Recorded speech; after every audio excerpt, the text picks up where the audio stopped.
नमस्कार दोस्तों, मैं बागेश्वर से देवभूमि जन हुंकार समाचार से सीमा खितवाल आप सभी का स्वागत करती हूँ। आज का मेरा जो मुख्य विषय है वो है जंगलों में लगने वाली आग यानी वनाग्नि। कहा जाता है वृक्ष धरा के हैं आभूषण, करते हैं जो दूर प्रदूषण। इन्हें लगाएं, इन्हें उगाएं, रोग शोक संताप मिटाएं। एक तरह तो हम बात करते हैं कि वृक्ष लगाएं, पर्यावरण बचाएं, लेकिन दूसरी तरफ हमारे जंगल आग की गोद में समाये हुए हैं। मैं आपको अपने बागेश्वर के एक ऐसे जगह पे लेके आई हूँ जहाँ से आपको पूरा बागेश्वर दिखाई देगा। आप देख सकते हैं कि जो बागेश्वर का इलाका है, जो बागेश्वर हमारा शहर है, उसमें जो ऊपरी सतह है वो धुएं से पूरी तरह पट चुकी है। जंगल से निकलने वाले धुएं से हर साल दुनिया भर में समय से पहले 2 लाख से अधिक मौतें हो जाती हैं। वैज्ञानिक को जानना चाहते हैं कि जंगल की आग के धुएं में ऐसा क्या है जो मनुष्य के लिए इतना हानिकारक है। वैज्ञानिक धुएं के स्वास्थ्य पर कम से कम लंबे समय में पड़ने वाले प्रभावों की पड़ताल कर रहे हैं। इस बारे में पता लगाना अहम हो जाता है कि जंगल में लगने वाली आग की वजह से हजारों किलोमीटर तक फैलने वाले धुएं में लोगों को सुरक्षित और स्वस्थ कैसे रखा जाए। हाल के वर्षों में जंगल में लगने वाली आग की घटनाओं में तेजी आई है। जलवायु परिवर्तन दुनिया भर में सूखे और लू को बढ़ा रहा है। यह उस क्षेत्र को ज्यादा बढ़ा रही है जहां सूखे की वजह से आग लगने की संभावना ज्यादा है। जंगल की आग के धुएं में दर्जनों अलग अलग तरह के कण होते हैं, जैसे कि कालिख और रसायन, जिसमें कार्बन मोनोऑक्साइड शामिल है। लेकिन वायु गुणवत्ता के विशेषज्ञों के लिए मुख्य चिंताओं में से एक धुएं में पाए जाने वाले सूक्ष्म कण PM 2.5 हैं। PM 2.5 माइक्रोमीटर या उससे कम की माप के अंतर्गत आते हैं। PM 2.5 इंसान के बाल की चौड़ाई के औसतन 1/40वें भाग के बराबर होते हैं। हम आए हैं आज बागेश्वर जिले के रेंजर श्रीमान श्याम सिंह कराड़ जी। तो सर, आपका बहुत बहुत स्वागत है हमारे चैनल।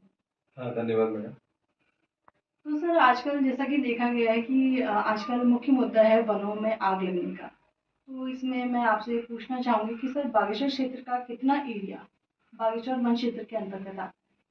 बागेश्वर वन प्रभाग का जो टोटल एरिया है, फॉरेस्ट एरिया, वो है आपका 66,236.20 हेक्टेयर। उसमें से जो बागेश्वर वन क्षेत्र है वो इस जिले का सबसे बड़ी वन क्षेत्र है और उसका जो एरिया है 13,813 हेक्टेयर आरक्षित वन का है और लगभग इसमें 226 वन पंचायतें हैं। उनका जो एरिया है वो भी करीब करीब हमारा 11,000 हेक्टेयर के आसपास वन पंचायत का भी क्षेत्रफल है इसमें शामिल। और उसके साथ साथ जो वनाग्नि सुरक्षा के लिए बागेश्वर वन क्षेत्र का उत्तरदायित्व है वो मुख्यतः आरक्षित वन तथा पंचायती वन का है। और अभी तक बागेश्वर वन क्षेत्र में जो है 6 वन अग्नि की घटनाएं हुई है। उसमें से हमारी जो है 2 अग्नि दुर्घटनाएं वन पंचायत क्षेत्र में है और 4 वन अग्नि दुर्घटनाएं आरक्षित वन में है। तो सर, बागेश्वर जिले में किस तरह के वन पाए जाते हैं? बागेश्वर वन क्षेत्र के अंतर्गत अधिकतर वन हमारे चीड़ वन क्षेत्र है और लगभग पूरी, अगर हम ये कहें कि जनपद का आरक्षित वन का क्षेत्रफल को देखें तो उसका लगभग 80% एरिया जो है हमारे चीड़ वन से घिरा हुआ है और बागेश्वर वन प्रभाग के बागेश्वर रेंज का जो एरिया है उसमें लगभग 90% जो जंगल है वो चीड़ वन क्षेत्र है। तो सर, आपने बताया कि 90% जो हिस्सा है वो चीड़ वन से घिरा हुआ है, तो उसमें आग लगने की समस्या सबसे ज्यादा उन्हीं क्षेत्रों में रहती है।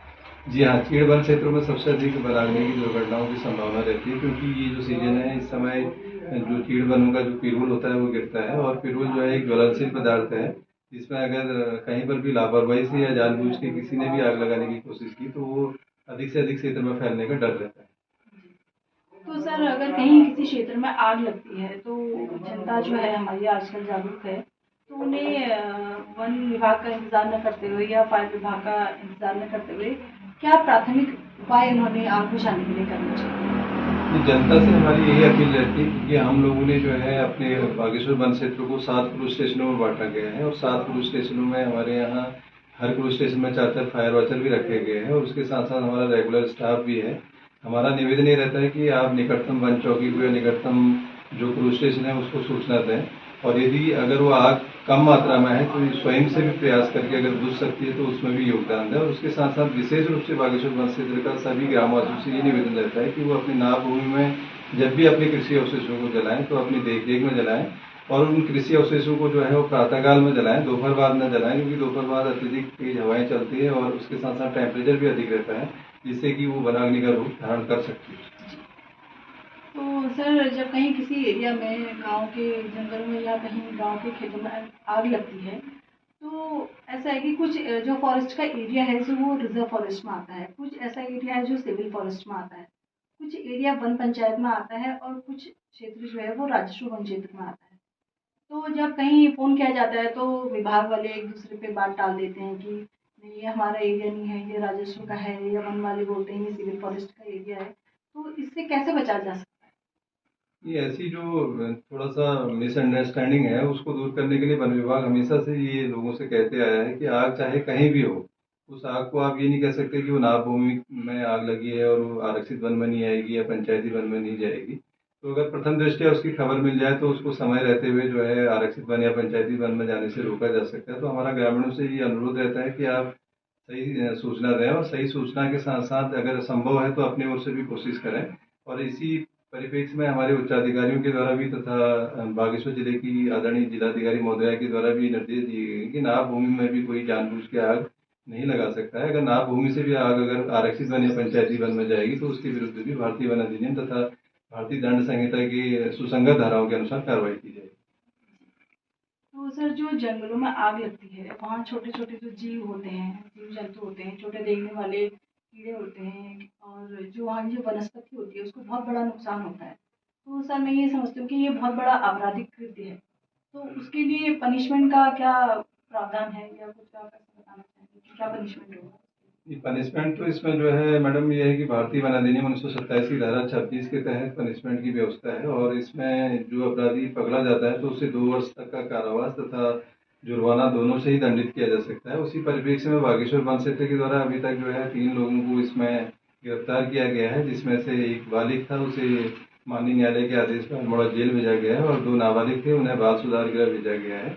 और इसके साथ साथ एक केस और भी है जिसमें नामजद अभियुक्त है, जिसमें जांच चल रही है। अगर उसके विरुद्ध भी अभियोग दर्ज होगा तो उसके खिलाफ भी अग्रिम कार्रवाई की जाएगी तथा भारतीय दंड संहिता के अनुसार भी इस आपराधिक कृत्य के लिए कार्रवाई की जा सकती है, जिसमें आदरणीय जिलाधिकारी के साथ साथ हमारे प्रभागी वनाधिकारी महोदय के द्वारा भी जो है बार बार निर्देशित भी किया है। आम जनता से अपील भी की गई है कि आप ऐसे जो मतलब ये लगाइए कि वनाग्नि की जो विभीषिका है उसको रोकने में आम जनमानस की भूमिका बहुत ही महत्वपूर्ण है। विभाग अपने संसाधनों के साथ काम कर रहा है और काफ़ी संजीदगी से कर रहा है और विभाग का भी ये प्रयास है कि जो ये गलत कृत्य में जो लोग है उनको दंडित किया जाए, उनको चिन्हित किया जाए, उस पर बहुत ज़्यादा फोकस इस बार किया जा रहा है। सर मैं आपसे पूछना चाहती हूँ कि जो 99% जो वनों में आग लगती है वो मैन मेड होती है और इसमें लोगों में एक बहुत बड़ा मिसकंसेप्शन भी है कि जो आग लगती है उसके बाद जो घास उगती है वो बहुत उन्नत होती है। तो सर क्या ये सच है? नहीं, ये बिल्कुल भी सत्य नहीं है। इसमें जो है आपका जीवी पंत यूनिवर्सिटी पाननगर ने बहुत बड़ा रिसर्च किया हुआ है। उसका जो रिसर्च पेपर है वो भी हम लोगों के सम्मुख जहाँ भी हमारी जागरूकता बैठकें होती है वहाँ रखना चाहते हैं और रखते आए हैं। उसमें उन्होंने ये स्पष्ट किया है कि जब जंगल में जो आग लगाई जाती है उसके बाद जो घास उगती है उसकी उर्वरकता कम होती है और उसकी पौष्टिकता कम होती है और वो किसी भी ढंग से जो है हमारे पालतू जानवरों के लिए उपयोगी नहीं है। तो उस परिप्रेक्ष्य में थोड़ा-सा इस धारणा को बदलने के लिए आम जनमानस में मैं आपके लोकप्रिय जो चैनल है उसके माध्यम से ये कहना चाहूँगा कि इस धारणा को हमें बदलने की आवश्यकता है। और आज भी जो है अधिकतर लोग इसी लालच में आग लगाते हैं अपने, चाहे वो सिविल भूमि हो चाहे नाभ भूमि हो। तो वो सिविल भूमि या नाभ भूमि की जो आग है वो कभी-कभी बड़ा रूप लेते हुए आरक्षित वन या पंचायती वन में भी चली जाती है। तो इस धारणा को बदलने की आवश्यकता है और वन विभाग भी अपने स्तर पर कोशिश कर रहा है कि इस जो रिसर्च पेपर है उसको आम जनमानस तक अधिक से अधिक पहुंचाया जाए। तो सर इसकी जो अवेयरनेस है इसके लिए वन विभाग कोई अवेयरनेस कार्यक्रम चलाती है?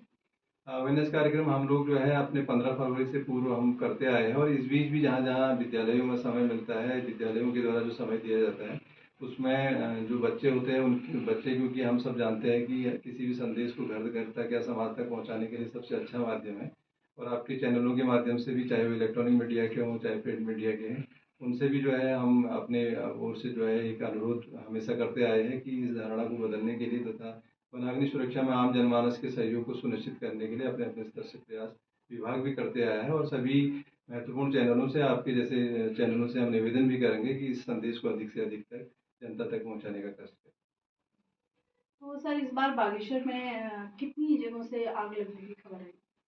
बागेश्वर से जहाँ जहाँ से भी हमारे पास खबरें आ रही है, वो छोटी आग को तो हम समय पर नियंत्रित कर ले रहे हैं। और सबसे बड़ी समस्या एक चैलेंजिंग हम लोगों के लिए इसलिए भी इस साल हो गया है क्योंकि हम सब जानते हैं कि न आपका बरसात में बहुत अच्छी बारिश हुई है और न जाड़ों में बारिश हुई है। लगभग पिछले 5-6 महीनों से पूरा ड्राई मौसम बना हुआ है। वो भी एक बहुत बड़ा कारण है कि इस साल वनाग्नि की घटनाएं अधिक हो रही है।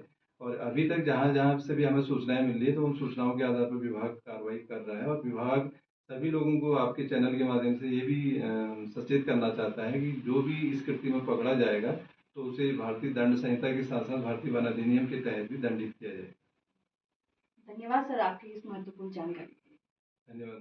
इसी क्रम में जिला अस्पताल बागेश्वर के फिजिशियन डॉक्टर चंद्रमोहन भेसोड़ा जी ने धुंध से होने वाले कुप्रभावों के बारे में तथा उनसे बचने के उपायों का सुझाव दिया। उन्होंने बताया कि सांस लेने में कठिनाई और फेफड़ों की समस्या होती है। मायो क्लिनिक के अनुसार धुंध के कारण सांस लेने में परेशानी होती है। खासतौर से वर्कआउट के दौरान सांस अधिक तीव्रता से ली जाती है, जो फेफड़ों के लिए खतरनाक हो सकती है। कुल मिलाकर धुंध से गंभीर समस्याएं जैसे अस्थमा, एम्फाइसेमा, क्रोनिक बाइटिंग और अन्य सांस संबंधी समस्याओं के साथ आंखों में जलन और सर्दी तथा फेफड़ों के संक्रमण के लिए प्रतिरोधक क्षमता कम हो जाती है। धुंध में मौजूद ओजोन पेड़ पौधों के विकास को भी रोकती है, साथ ही फसलों तथा जंगलों को नुकसान भी पहुंचता है। डॉक्टर भेसोड़ा ने बोला कि अनावश्यक रूप से घर से बाहर न निकलें। यदि कोई परेशानी होती है तो मास्क लगाकर घर से बाहर निकलें। यदि आंखों में जलन की समस्या होती है तो आई ड्रॉप का इस्तेमाल करें। बागेश्वर से खास खबर के लिए देवभूमि जन हुंकार समाचार से मैं सीमा खेतवाल।